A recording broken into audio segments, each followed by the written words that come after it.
जो पहला पेपर होगा, ठीक है, वो मैथ्स का, ये आपका टोटल 300 मार्क्स का होगा। 300 मार्क्स का आपका मैथ्स का पेपर हो गया। वहीं पे जीएटी का आपका पेपर होगा, ये आपका 600 मार्क्स का होगा। ध्यान से देखेंगे, जीएटी के पोर्शन में काफी सारे सब्जेक्ट्स आ जाते हैं, जैसे physics, chemistry, bio, history, geography, polity, current affairs, like ये सारे, ये जो टॉपिक्स मैंने जो नाम लिए हैं, ये सारे के सारे जीएटी में आते हैं। ठीक है, उसमें अलग अलग वेटेज है। सबसे ज़्यादा वेटेज आपका इंग्लिश का रहता है, जिसके 50 क्वेश्चंस होते हैं अकेले इंग्लिश के। इट मीन्स 200 मार्क्स का आपका, इसमें से 200 मार्क्स हो गया इंग्लिश का। तो इंग्लिश आपकी इंपॉर्टेंट है, ये चीज़ आप समझिए। उसके अलावा physics, chemistry, bio, history, geography, काफ़ी सब्जेक्ट हैं, तो उसके बारे में डिटेल में अगर जाएंगे तो काफ़ी सब्जेक्ट हो जाएंगे। उसका एक अलग वीडियो, काफ़ी वीडियो लंबा हो जाएगा अगर मैं सारी चीज़ें डिस्कस करूंगा। चलिए अब आगे बढ़ते हैं। किसमें क्वेश्चंस कितने होते हैं? मैथ्स में आपके टोटल 120 क्वेश्चंस होंगे बेटा, ठीक है, 120 क्वेश्चंस। यहाँ पे होंगे आपके 150 क्वेश्चंस, 150 क्वेश्चंस यहाँ पे होंगे, राइट। अब देखिए 120 क्वेश्चंस, 300 मार्क्स, हर एक क्वेश्चन आपका 2.5 नंबर का होगा, 2.5 मार्क्स।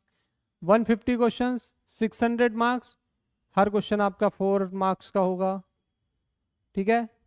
यहाँ पे नेगेटिव मार्किंग भी होगी बेटा, 1/3 नेगेटिव मार्किंग होती है। 3 अगर आपने आंसर्स गलत दिए हैं तो आपका एक सही आंसर वो आपका काट लिया जाएगा, उतने मार्क्स आपके काट लिए जाएंगे। ये चीज़ आपको ध्यान देनी है, नेगेटिव मार्किंग है तो जरा सोच समझ के आगे आंसर देंगे, ठीक है, इस चीज़ का थोड़ा ध्यान रखेंगे। तो मैथ्स के पोर्शन में मैं आपको बता दूं बेटा 12th अपियरिंग वाले बच्चे अप्लाई करते हैं। इट मीन्स जब आप 12th में स्टार्टिंग होती है आपकी, 12th आपने अप्रैल में स्टार्ट किया और सितंबर में आपका एग्जामिनेशन होता है, तो कहीं ना कहीं आपको ये चीज़ भी समझ में आ रही होगी कि एनडीए में जो इम्पोर्टेंस होती है वो 11th क्लास की मैथ्स की बहुत इंपॉर्टेंस होती है। तो 11th क्लास का मैथ्स आपको बहुत अच्छे से पढ़ना है, अपना बेस स्ट्रांग करना है। और अगर बेस आपका स्ट्रांग है तो आप किसी भी कोचिंग को 6 महीने या 1 साल के लिए अगर ज्वाइन करते हैं तो आप इजीली क्वालिफाई कर जाओगे रिटन एग्जामिनेशन, उसमें कोई भी डाउट नहीं बेटा। लेकिन अगर आपका बेस स्ट्रांग नहीं है, अगर आपका बेस बहुत वीक है, आपने पहले 9th 10th 11th में बहुत अच्छे से पढ़ाई नहीं की, राइट, तो आपको डेफिनेटली प्रॉब्लम होने वाली है, राइट। तो उसके लिए ऐसा नहीं कि आप 6 मंथ्स में केवल और केवल कोचिंग के भरोसे बैठ के क्वालिफाई कर लेंगे, ऐसा नहीं हो सकता है। उसमें फिर आप या तो कोचिंग को दोष दोगे, राइट। जाहिर सी बात है, अगर आपका बेस स्ट्रांग होगा तो आप इजीली क्वालिफाई कर जाओगे, राइट। उसके अलावा एसएसबी का जो पार्ट होता है, एसएसबी का जो पार्ट होगा, ठीक है, ये आपका टोटल 900 मार्क्स का हो गया। ये रिटन एग्जामिनेशन 900 मार्क्स का हो गया, राइट। ये आपका एसएसबी का पार्ट हो गया, ये भी आपका 900 मार्क्स का हो गया। अब बेटा एसएसबी में भी काफी सारे, जब आप एसएसबी देने जाएंगे, जितने भी बच्चे रिटन क्वालिफाई करते हैं वो फिर एसएसबी देने जाते हैं। और एसएसबी जो भी बच्चे देने जाएंगे वो देखेंगे कि सबसे पहले आपका पीपीडीटी टेस्ट होता है, picture perception and description test. उसके बाद जितने बच्चे पीपीडीटी टेस्ट क्वालिफाई करते हैं आगे रिकमेंड कर दिए जाएंगे कहाँ के लिए? Second stage, that is psychological test. और साइकोलॉजिकल टेस्ट के अंदर आपके 4 टेस्ट होंगे। पहला टेस्ट होगा टेट, थीमेटिक अपरसेप्शन टेस्ट, ठीक है, मैं आपको लिख दे रहा हूं।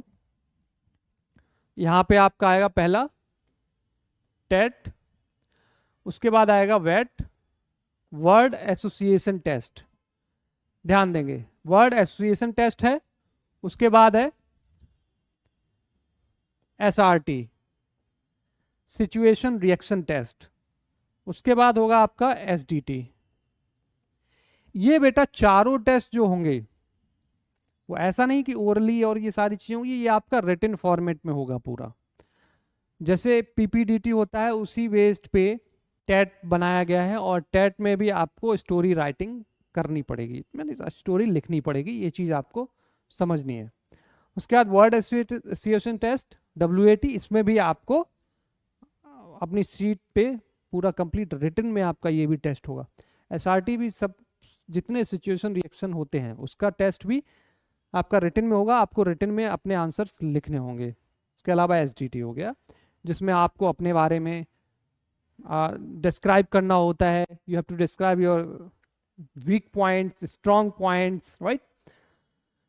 उसके अलावा यहाँ पे आपसे पूछा जाएगा कि what your parents think about you, what your friends think about you, आपके फ्रेंड्स आपके बारे में क्या सोचते हैं, आपके पेरेंट्स आपके बारे में क्या सोचते हैं, आपके टीचर्स आपके बारे में क्या सोचते हैं। तो ये सारी चीज़ें आपकी SDT में आती हैं, और ये आप 110% यही चीज़ें रहती हैं, बिल्कुल भी उसमें चेंजेस नहीं होते हैं। ये चीज़ें आप चाहें तो नोट डाउन कर सकते हैं और अपनी पहले से भी प्रिपरेशन करके रख सकते हैं कि सेल्फ डिस्क्रिप्शन टेस्ट में आपको क्या लिखना है। You must know about your strengths, your weaknesses, आपकी क्या स्ट्रेंथ है क्या वीकनेस है, ये सारी चीज़ें आप वही लिखें बेटा जो आपने PIQ फॉर्म में मेंशन किया है। जब भी आप PIQ फॉर्म फिल करते हैं तो PIQ फॉर्म में आप जो चीज़ें फिल करते हैं वो बहुत ही इंपॉर्टेंट होती हैं, और वही PIQ फॉर्म आपका पूरी SSB में फ्लो करता है, राइट। वो यहाँ से लेके सारी चीज़ें उसी बेसिस पे, अगर आपने कुछ भी चेंजेस किया, अगर आपने उस बेसिस पे लिखा कुछ और है, आप बोल कुछ और रहे हैं और वहाँ पे एक्ट कुछ और कर रहे हैं, तो वहाँ पे आपकी डुअल पर्सनालिटी रिफ्लेक्ट हो जाएगी और वहाँ से आप बाहर हो जाएंगे, और आपको पता भी नहीं चलेगा कि मैं बाहर क्यों हो गया। यही एक वजह होती है, बहुत सारे बच्चों को ये पता ही नहीं चलता है कि वो बाहर क्यों हो गए, क्यों रिजेक्ट हो गए, और सिलेक्शन जिसका होता है उसे भी नहीं समझ में आता कि मैं सिलेक्ट क्यों हो गया, राइट। तो ये एक बहुत ही अच्छा प्रोसेस है, बोल सकते हैं SSB, इंडियन आर्म फोर्सेस के द्वारा ऑफिसर सिलेक्ट करने का, राइट। तो ये सारी की सारी जो प्रोसेस है, उसके बाद SSB में साइकोलॉजिकल टेस्ट के बाद ग्रुप टेस्टिंग ऑफिसर्स टास्क होता है, उसके बाद आपका इंटरव्यू होता है। इंटरव्यू होने के बाद लास्ट राउंड जो कॉन्फ्रेंस होता है, कॉन्फ्रेंस में अगर कोई भी बच्चा बिल्कुल बॉर्डर पे है तो वहाँ पे टेस्ट होता है कि बाकी जितने भी पैनल में हैं SSB पैनल में, वो लोग डिसाइड करते हैं कि क्या इसको लेना चाहिए या नहीं लेना चाहिए, ठीक है। तो 1920, 2021 ये मान के चलिए बिल्कुल बॉर्डर पे हैं आप, ठीक है। अब उनके ऊपर डिपेंड करता है कि वो आपको लें या ना लें। लास्ट में कुछ क्वेश्चंस आपसे पूछे जाएंगे, अगर उनका सही आपने सही तरीके से आप वो चीज़ें हैंडल कर ले जाते हैं तो आपका उस बेसिस पे भी सिलेक्शन हो सकता है, राइट। तो ये तो एक पूरा का पूरा प्रोसेस होता है SSB का। उसके बाद आपका मेडिकल होगा बेटा। मेडिकल में जितनी भी रिक्वायरमेंट होती है, आप जो नोटिफिकेशन है वो आप चेक कर सकते हैं। उसके अलावा बाकी किसी अदर वीडियोस में भी मैं आप लोगों को डिटेल में बता दूंगा कि किस तरीके से क्या क्या चीज़ें देखी जाती हैं एक मेडिकल टेस्ट में। आपकी आई साइट, आपके medical fitness in the sense आपके जो बॉडी है, नॉक नीज हैं, आपके फ्लैट फुट तो नहीं है, राइट, एल्बो वगैरह, ये सारी चीज़ें चेक होती हैं। बाकी और भी चीज़ें डिटेल में होती हैं, तो वो आप नोटिफिकेशन उसको अगर आप डिटेल में पढ़ेंगे तो वहाँ पे आपको सारी चीज़ें मिल जाएंगी, right. I hope you all are getting my point. अगर उसके बाद भी आपके माइंड में कोई भी डाउट होता है, you can ask me through comment section. और उसके बाद लास्ट स्टेज होता है बेटा आपका मेरिट का। जैसे आपने मेडिकल क्वालिफाई कर लिया, उसके बाद मेरिट बनेगी, और जो मेरिट बनती है वो बनती है written examination plus SSB interview की के मार्क्स को ऐड करने के बाद आपकी मेरिट बनती है और फाइनल सिलेक्शन आपका हो जाता है, आप रिकमेंड हो जाते हैं, तब आप जाते हैं National Defence Academy Khadakwasla Pune. तो I hope you are enjoying this video और आपको सारी की सारी चीज़ें समझ में आ गई होंगी कि एनडीए में जाने के लिए आपको किन किन चीज़ों की रिक्वायरमेंट होती है।